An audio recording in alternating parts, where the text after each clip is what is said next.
All right, guys. Apologize for last night. Was trying to get you guys some film that wasn't choppy and lagging with the screen share, and then was going to share my screen as well for a more clear picture and give you guys a chance to see both. But failed on that. Did not share my screen, and I apologize. But we're going to dive in. Looking forward to pushing this out to you guys, and hopefully you guys get something from it. Again, thank you to Drew and Justin, man. This has been an awesome deal. Appreciate you guys making this happen. All right, just talking through, takeaways and really ball disruption and how we structure that here at North Dakota State. It'll always be a staple of our defense. It'll always be a staple of Code Green, and our goal, every week is going to be able to take that football away 3 times every Saturday. Now, with that being said, we're going to push the envelope on that. We're going to stress that issue. I'll be honest with you. We didn't do it well enough this year. Need to do a better job of that moving forward. But at the end of the day, our opponents are going to emphasize protecting the ball, protecting the program, just like Justin said last night. And any well-coached offense, that is always going to be one of their, if not their top priority going into each game. At the end of the day, something has to give. So with that being said, what can we control? Well, the 3 things we believe that we can control and truly measure is our process, the way that we practice, and the things that we emphasize to our players. Secondly, ball disruption. We want to track it. We want to emphasize it. We want to celebrate disrupting the football in any way, shape, or form. And then thirdly, disrupting the quarterback. He's the only person on the field other than the center that touches the ball on every single play. What are we doing to disrupt him, to make him uncomfortable, to force him to make bad decisions? Diving into process and what we emphasize. First off, we're going to grade every practice. Now, I've been places where we've graded every practice. Love it. It's good stuff. But the detail that goes into the way that we grade practice here at North Dakota State, credit to Coach Entz, this staff, the process that we've created here. Now, there's a lot of things that are going to go on that grade sheet, but things that are directly related to takeaways, we're going to track interceptions, forced fumbles, fumble recoveries, PBUs, but most importantly, we're going to track strip attempts and scoops. A strip attempt is simply an attempt by a defender to strip the football. Whether it's successful or not doesn't matter, but it is a valid attempt at the football. Scoops. Anytime that ball is on the ground, there needs to be a mentality within the defense that that's our football. We need to scoop it up. We need to take it in the other direction. Whether that ball is live or not doesn't matter. The ball is on the ground. There needs to be an attitude that is our football. And then thirdly, in terms of process, what types of drills are we creating to create an understanding and then a muscle memory for what we're looking for? Diving into some practice clips here. This first one, just taking a look at an example of 2 good strip attempts. Okay, ball's completed. Okay, this is a thud practice. Okay, everyone's staying on their feet, but we're going to work to a thud, and then we're going to work the football. Hand on the ball, rip it out. Hand on the ball, attempt to rip it out. 2 good strip attempts by our defense. Another clip. Going to see an initial strip attempt here, and then some great pursuit, second, third, fourth guy in. Should be working that football. We work the thud position. Everyone's staying on their feet. There's a good thud. Man, work a strip attempt. I'm aware of the football. I'm working the football. Defensive lineman in pursuit. Tag on the hip. Work the ball. Tag on the hip. Work the ball. 3 strip attempts, all within 1 play. Again, emphasizing and hammering home how important it is for us as a defense to be ball aware. The more that we can get our hands on the football, the greater likelihood of us forcing fumbles. Now looking at an example of a scoop. This is going to be an incomplete pass. Ball is thrown. Incomplete. Ball is on the ground. We should see guys pursuing to the football and scooping the football. This needs to be a 2-hand scoop off to the side and take it the other way. Another look at a scoop. We force a PBU, an incomplete pass, ball's on the ground, scoop. Take it the other way. We believe this gives us the opportunity to have more forced fumbles. So taking a look at the tight here. Mike Backer, number 52 in the middle of our screen, working to execute on his run fit. Good fit, good thud. I've been working that football all day long in previous practices. Again, I'm aware of getting my hand on that football. I get my left hand on that football. In this case, it forces a fumble, forced fumble. Now we work to scoop. In scoop situations, if it is uncontested, it's just me and the ball, we should pick it up, scoop it off to the side, and take it another direction. If it is contested, we got to fall on it, cradle, protect the ball. All right. A technique that we will emphasize related to ball disruption outside of strips is a hook and punch. Working a technique that is going to put us in situations to most effectively and consistently create PBUs. I'm in a man situation, right side of the screen. Man coverage, I'm out of phase. I'm out of phase, I'm going to chase the hip and be ready to play through the hands. In this case, I'm going to hook my left arm around the hip. No pull, no tug, no jersey grab, making sure that I'm not drawing any form of pass interference. And then I'm going to punch my right hand between his. I'm playing through the hands, punch through the hands. If I punch in between the hands, there's no way that that can result in a completed pass for the offense. Hook, punch through the hands. Taking a look at some drill tape. We'll dive into mirror hand here as we go. Mirror hand, something that we've really bought into, I've really bought into, feel like it is an awesome asset for not only ball disruption, but also for disrupting the quarterback. Can do this drill with defensive linemen, DBs, linebackers, any pass rushing defender. As guys get off the ball, they're going to work a move as they approach the quarterback. Both hands on the football, I keep my center of gravity down, I react, and I finish with the tackle. But the second that front hand comes off by the quarterback, I am mirroring my hand to his. Quarterback's right hand is up. As a defender, my left hand is up. This can give us a chance to either create a PBU, alter the path of the football, or make contact with that quarterback's forearm or elbow, and again, affect the ball, hopefully leading to opportunities for more interceptions. Couple more clips here. Approach, one hand in the mirror hand so that my center of gravity can stay down. Again, approach, center of gravity down, mirror hand, good.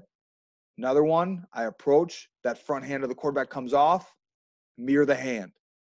What this allows for is with one hand up, my center of gravity can stay down. Now when that quarterback decides to pull the ball back down because he doesn't feel comfortable releasing the ball, I'm in a position to react and create an opportunity for a sack or potentially a forced fumble. Next drill, our PBU drill. To start, this is a situation where we are out of phase. I am out of phase, so I'm chasing the hip, ready to play through the hands. The individual on offense that has the ball carries it on his outside hip, and he will make the decision when his hands go up with the football. As the defender, I hook with my near arm, this case the left arm, and punch. Hook, punch through the hands. Hook, punch through the hands. Clip here, not a good clip. Too much of a swat and a swipe. Too much of a swat and a swipe. We want a hook and a punch through the hands. Even if I punch through those hands, but for some reason do not disrupt the football, those guys are going to be taught to rip that bottom arm down. If I rip the bottom arm down, it should always end in an incompletion. Hook and punch. Now, next phase of this drill is going to be turning great coverage into an interception. So everyone's worked the hook and punch. Everyone's been working the hook and punch. Good hook and punch. We get back to the top of the line. Everyone's gotten a rep. Now we are going to work a situation where we are in phase. With me being in phase,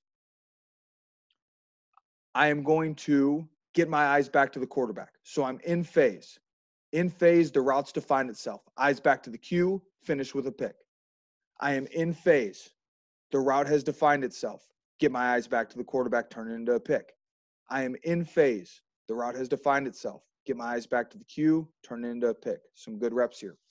Okay, talking about ball disruption, things that we're going to look at in ball disruption. Strips, not only on ball carries, but also strip sacks on the quarterback, being ball aware and finding opportunities to affect that football. Mirror hands. I can affect the ball, the trajectory of the ball, the accuracy of the ball by mirroring the hand of the quarterback.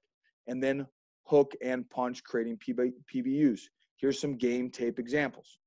Okay, first clip you're going to see here. Okay, man coverage to the bottom of the screen. Completed pass, secures the tackle at the corner. Strip attempt, work the ball. There's a strip attempt, ball comes out. Now we got to work our scoop technique. Now an opportunity for our defensive line to work a strip. Great pass rush move, working to finish on the quarterback. I'm ball aware. Derek in this situation finishing on the cue, and as he's going to the ground, you can see him working the football. In this case, he actually gets the football out before the quarterback contacts the ground. Unfortunately, the officials didn't see it that way, but an unbelievable example of being ball aware and working the football. One more time. Defensive end to the left side of your screen. Great pass rush move. Wins on the perimeter. Center of gravity down, securing the tackle, and raking through the football with his right arm. I'm ball aware. How many times can I get my hand on the football? Hands on the football lead to forced fumbles, lead to strip sacks. Awesome play by 95. All right, some examples of affecting the football with a mirror hand. Defensive end to the right side of the screen. 2-minute drive, last drive of the game, 1-score ball game. The game is on the line. Upfield mentality by our defensive end, good pass rush. We get screen. His hand goes up, mirror the hand. I mirror the hand, my hand gets on the football. Hand gets on the football, deflected pass, leads to a pick, game over. Bringing pressure inside, defensive end on the left. Ball's got to come out quick. Jake is upfield. Coming off the perimeter, you can see him. Hips are down. Front hand of that quarterback is off. Mirror the hand. There's the mirror hand, right? Boom, mirror hand. Mirror the hand. Hand gets on the football. Deflected pass turns into an INT. All right, couple illustrations of PBU. The hook and punch. Looking to the top of the screen. Out of phase, close on the hip, be ready to play through the hands. Hook with the left. Punch through the hands with the right. Through the hands with the right. If I get my hands between his hands, no way that can result in a completion. Another look here. You're going to see a safety up at the top of the screen. Rotate down on number 3. He rotates down on number 3. Man coverage. I'm out of phase. I'm out of phase. Close on the hip, be ready to play through the hands. Close on the hip, be ready to play through the hands. Hands go. I hook. I punch through the hands. I punch through the hands. Results in a PBU.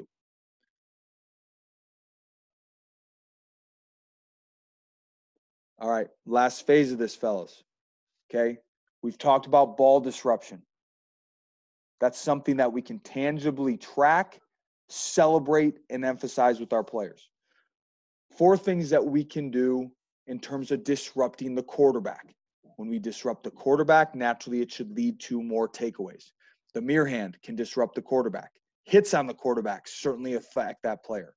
The ability to mesh charge and change up the tempo of our defensive ends. And lastly, the ability to disguise our coverages, forcing quarterbacks to process post-snap, leads to more time for our defensive line to get home and hopefully some decisions by that quarterback to make poor decisions to lead to more interceptions. First clip of game tape you're going to see here. You're going to see a mirror hand by this right defensive end result in a sack. Works his pass rush, gets chipped. Approaching the quarterback, front hand comes off, mirrors the hand. Because he mirrors that hand, quarterback doesn't feel comfortable following through and executing his throw. He brings the ball back down. He brings the ball back down. Tony's center of gravity is still down. He adjusts, and he finishes with a sack. Great play. Another look at mirror hand. Defensive end to your right. Quarterback's going to look to scramble here. As he does scramble, he's looking to throw the ball. Hand comes off, mirror the hand. Hand comes off, mirror the hand. Hand comes off, mirror the hand. Discouraging that quarterback from throwing buys us more time. Doesn't result in a sack, but certainly results in buying some time for us to finish with a hit on the quarterback. All right, hits on the quarterback. Some really important points hitting the quarterback, guys. We know that this referee, okay, that these officials are going to protect the quarterback in a way that they are going to protect that quarterback in ways that they never have before. We have to be intelligent in the ways that we contact these quarterbacks. So pressure getting home from our defensive end, opportunity to take a shot. We need to. This quarterback needs to understand he's going to get hit throughout the game. When we do make those hits on the quarterback, it is absolutely vital that we understand that all contact happens below the nipples and above the knees to avoid any penalties. The other thing that we coach up really hard with our guys is wrap up with contact on quarterbacks, no different than any other fundamental tackle. But what we've found is officials are way less likely to throw a flag when they see guys wrapping up. They view that as fundamental, clean play. The second we start to leave our feet, throw forearms, stand over quarterbacks after a big hit with our shoulder, flags are going to come out. We wrap up, we go to the ground with that quarterback. We find that officials view that as a clean hit, and we are still executing what we want, a violent contact on the quarterback that should affect him throughout the rest of the game. In this case, hit on the quarterback leads to an interception. All right, talking about mesh charge. All right, especially with RPO football and the way that it's structured on the offense side of the ball, we found that we at some point need to find ways to change the tempo up on this quarterback. This team's just running insert zone. If this defensive end simply just squeezes this base block, man, this quarterback's going to have all day back in the pocket to make his decision where he's throwing. There's a run frame going on in front of us, routes going out on the perimeter, true RPO football. And this quarterback is naturally protected just by us playing the run frame. We need to create ways to get somebody in his face now. You're going to see number 90. He knows based off the call. He can run straight at the mesh. Tackles, takes one step inside. I'm straight at the mesh. Straight to the quarterback's face. He's getting in the quarterback's face now. I firmly believe that Tony, by getting in the face of the quarterback, is creating more air on this football than the quarterback would want, allows our post player to play numbers to numbers. Post player finishes with a pick. Last thing that we can do to disrupt the quarterback, and potentially the most important, is do a great job at the second and third level of our defense of disguising coverages. Too high structure, too high structure, too high structure. Quarterback should be seen too high structure. Are we playing 4? Are we playing 2? Rotate the safety down late over number 3. Turns into post defense. Can't complete the pass to number 3 at the sticks because of it. Makes a poor decision. Post player makes a great play on the football. Another look. James Madison, 1st and 10.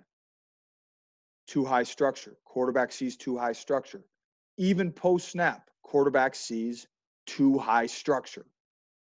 Turns into safety rotation, post defense.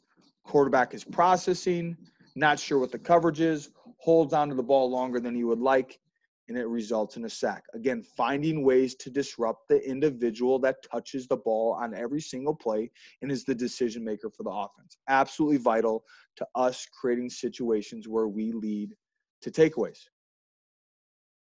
Last 2 clips here. What does the quarterback see? He sees too high structure. Too high structure, too high structure. What route concept with max protection are they running? Dig post. Anyone that plays forms of quarters coverage knows that dig post can be a problem. He thinks he's got too high structure. He thinks he's got some form of quarters. Dig post. Shoot. Post should be open, only dealing with the corner. Well, he's throwing a post into post defense. A post into post defense should result in a pick. Great finish by Michael Tutsi. Big time takeaway in the playoffs. Last clip that I want to show here, guys. Something that, Coach Klanderman did a great job of emphasizing in his time as a defensive back coach here at North Dakota State, and our staff has always emphasized is the strike zone. At the end of the day, we still need to find ways to be physical presences on the field without getting thrown out of games. We got a situation where you have a defenseless wide receiver. Okay. Cannot have a targeting situation here. Can't happen. For the safety of the individual catching the ball and for making sure that our corner doesn't get thrown out of this game, we need to do a good job of teaching two things. Number one, all contact has to happen below the nipples. And secondly, all force needs to be generated through our shoulder. It needs to be a shoulder tackle with our aiming point well below the nipples. It can still be physical. There it is. Shoulder below the nipples. Shoulder below the nipples. Shoulder below the nipples leads to violent contact. Violent contact leads to a forced fumble. Forced fumble leads to a takeaway. Big time play in the second half. Again, Drew, Justin, thank you so much for making this happen. Hopefully you guys got some good information here. Again, for us guys, takeaways are going to be an absolutely vital component of our success in each individual game and throughout the season. But this is our way that we've found that we can control not only our process, but also what we emphasize. And regardless if we have one takeaway in the game or four takeaways in the game, we can evaluate, are we doing the things necessary that we believe naturally lead to those takeaways happening and resulting in big plays for the Bison. Thanks so much, guys. Hope you enjoy the rest of your day.